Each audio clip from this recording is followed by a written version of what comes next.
Assalamualaikum warahmatullahi wabarakatuh. Bismillahirrahmanirrahim. Alhamdulillahirabbil alamin wa bihi nasta'inu ala umurid dunya waddin. Wassalatu wassalamu ala asyrafil anbiya'i wal mursalin sayyidina Muhammadin wa ala alihi wa sahbihi ajma'in. Qala rabbi shrah li sadri wa yassir li amri wahlul 'uqdatam min lisani yafqahu qawli. Yang terhormat Bapak Kepala Madrasah Aliyah Negeri 2 Banyuwangi, yang terhormat segenap Dewan Guru serta staf karyawan dan siswa-siswi MAN 2 Banyuwangi yang saya banggakan. Marilah kita panjatkan puja dan puji syukur kita atas kehadirat Allah Subhanahu wa Ta'ala yang telah melimpahkan nikmatnya kepada kita semua, yakni nikmat sehat. Tak lupa juga sholawat serta salam semoga senantiasa tercurahkan kepada junjungan Nabi besar Nabi Muhammad SAW, yang mana telah membawa kita dari zaman jahiliyah yang penuh kebodohan menuju zaman terang benderang, yakni ad-dinul Islam. Pada kesempatan kali ini saya akan menyampaikan khitbah mengenai berpacaran. Dalam surah Al-Isra ayat 32 yang berbunyi, A'udzubillahi minasyaitonirrajim, Bismillahirrahmanirrahim.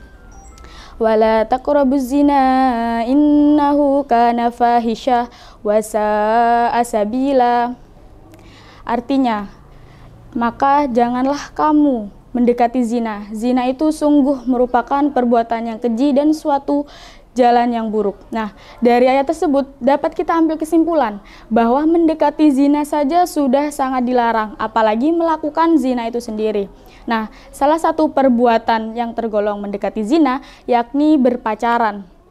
Nah, kenapa berpacaran tergolong ke dalam mendekati zina? Karena kebanyakan dari mereka yang berpacaran itu sudah pasti berpegangan tangan, saling tatapan, kemudian berduaan. Nah, itu semua tuh tergolong ke dalam zina.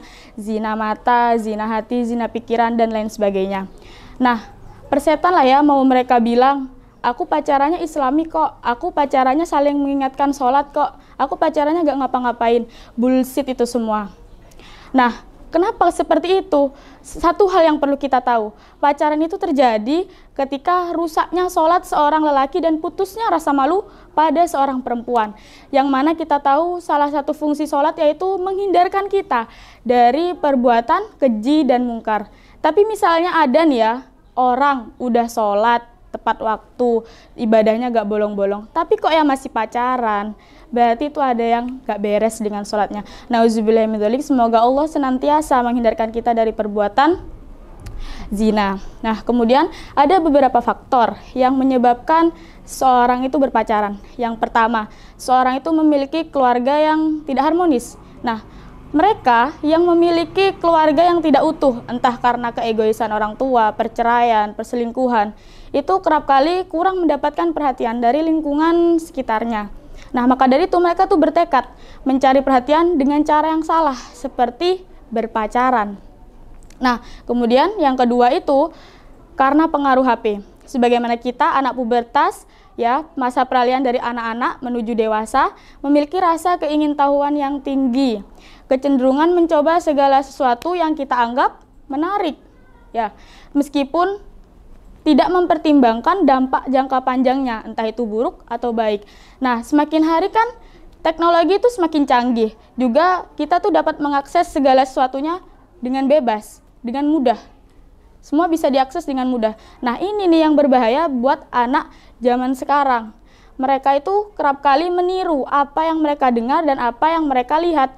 Apalagi sekarang tuh lagi maraknya budaya barat yang berlawanan, bertolak belakang dengan budaya kita, yang banyak sekali ditiru oleh anak muda zaman sekarang. Salah satunya berpacaran. Nah, mereka ini tidak memikirkan apa aja dampak yang terjadi dari berpacaran itu. Apa aja sih dampak dari berpacaran itu? Yang pertama, stres, ya. Pacaran itu ya menimbulkan stres. Mungkin sekilas pacaran itu enak ya. Oh, tidak semudah itu. Di dalam pacaran itu terdapat kerumitan. Yang pertama, kalian harus memahami, harus mengerti isi hati pacar kalian. Belum lagi masih ada banyak-banyak sekali aturan. Dilarang inilah, dilarang itulah. Intinya kalian tidak bebas mengeksplorasi diri kalian. Nah, Di situ menimbulkan stres untuk kalian. Hidup ini tuh sudah berat ya, tidak usah lah kalian buat tambah berat dengan berpacaran itu ya. Nah, kemudian selain menimbulkan stres, yang fatalnya lagi itu adalah menyebabkan hamil di luar nikah. Nah, pacaran itu ya, kalau sudah kebablasan, itu bisa menyebabkan hamil di luar nikah. Nah, kalau kalian ya masih belum bisa bahagiain orang tua kalian, tidak perlulah ya kalian mencoret nama baik orang tua kalian, mempermalukan kedua orang tua kalian dengan berpacaran hingga hamil di luar nikah.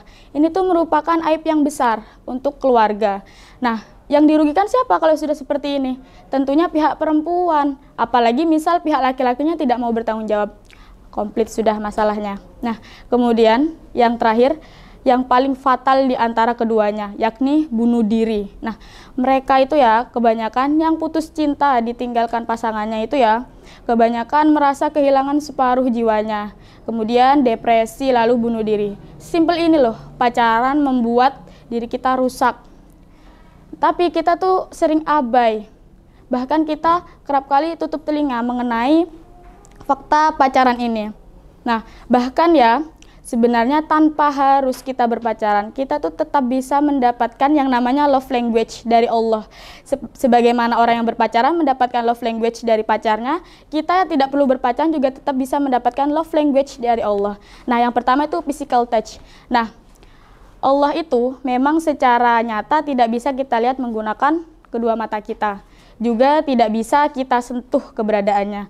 Terus bagaimana cara Allah memberikan kita physical touch-nya? Caranya adalah Allah menggerakkan hati keluarga kita, sahabat-sahabat kita, saudara kita, guru-guru kita untuk lebih menyayangi kita ketika kita sedih, dirangkul, seperti itu. Kalau bukan Allah yang menggerakkan hati mereka, mustahil mereka dapat berperilaku seperti itu. Nah, kemudian yang kedua itu adalah quality time. 5 kali dalam sehari Allah memanggil kita untuk menghabiskan waktu bersama, untuk meminta kepadanya. 5 kali azan berkumandang untuk mengajak kita sholat menghadap Allah. Nah, tapi apa? Kita datang kepada Allah hanya saat kita sedih, saat senang, lupa dengan Tuhan. Nauzubillahimindzalik. Kemudian yang ketiga itu act of service. Dalam surah Al-Insyirah yang berbunyi, A'udzubillahiminasyaitonirrajim, Bismillahirrahmanirrahim. Fa inna ma'al usri yusra, inna ma'al usri yusra. Maka sesungguhnya setiap kesulitan ada kemudahan. Setiap kesulitan ada kemudahan. Nah, dalam Al-Quran 2 kali Allah mengulangnya. Setiap kesulitan pasti ada kemudahan. Sebegitu besar pertolongan Allah kepada kita. Bahkan ketika kita lupa kepada Allah, Allah tetap memberikan pertolongannya kepada kita. Sebaik itu Allah kepada kita, subhanallah. Nah, kemudian setelah act of service ada yang namanya receiving gift. Nah, banyak sekali nikmat yang Allah berikan kepada kita. Yang pertama itu nikmat sehat, oksigen gratis. Terus apalagi? Selain oksigen gratis juga rezeki yang melimpah. Nah, banyak sekali nikmat-nikmat Allah yang dilimpahkan kepada kita, namun kita jarang mensyukurinya. Padahal ya, kita cukup mengucapkan Alhamdulillahirabbil alamin, mensyukuri nikmat tersebut. Allah itu tidak segan untuk melipat gandakan nikmatnya untuk kita. Nah, kemudian yang terakhir adalah word of affirmation. Afirmasi dari Allah itu adalah Al-Quran. Allah itu sudah sediakan semuanya, tergantung kita mau atau tidak untuk membacanya. Padahal ya di dalam Al-Quran itu banyak sekali terdapat petunjuk-petunjuk dari Allah untuk kita. Namun kita mengabaikannya, justru kita jarang membacanya. Sungguh merugi untuk kita yang tidak menikmati dari nikmat Allah itu. Nah, dari banyaknya nikmat Allah itu, ya, bukankah sangat tidak tahu diri apabila kita justru tidak meningkatkan ketakwakan kita. Nah, dengan itu sebagai bentuk tahu diri kita, kita harus meningkatkan ketakwakan kita kepada Allah Subhanahu wa taala seperti menjalani perintahnya, menjauhi larangannya. Nah, apa saja perintah Allah? Sholat tepat waktu, berzikir, senantiasa mengingatnya. Kemudian larangannya apa? Ya, salah satunya adalah menjauhi zina.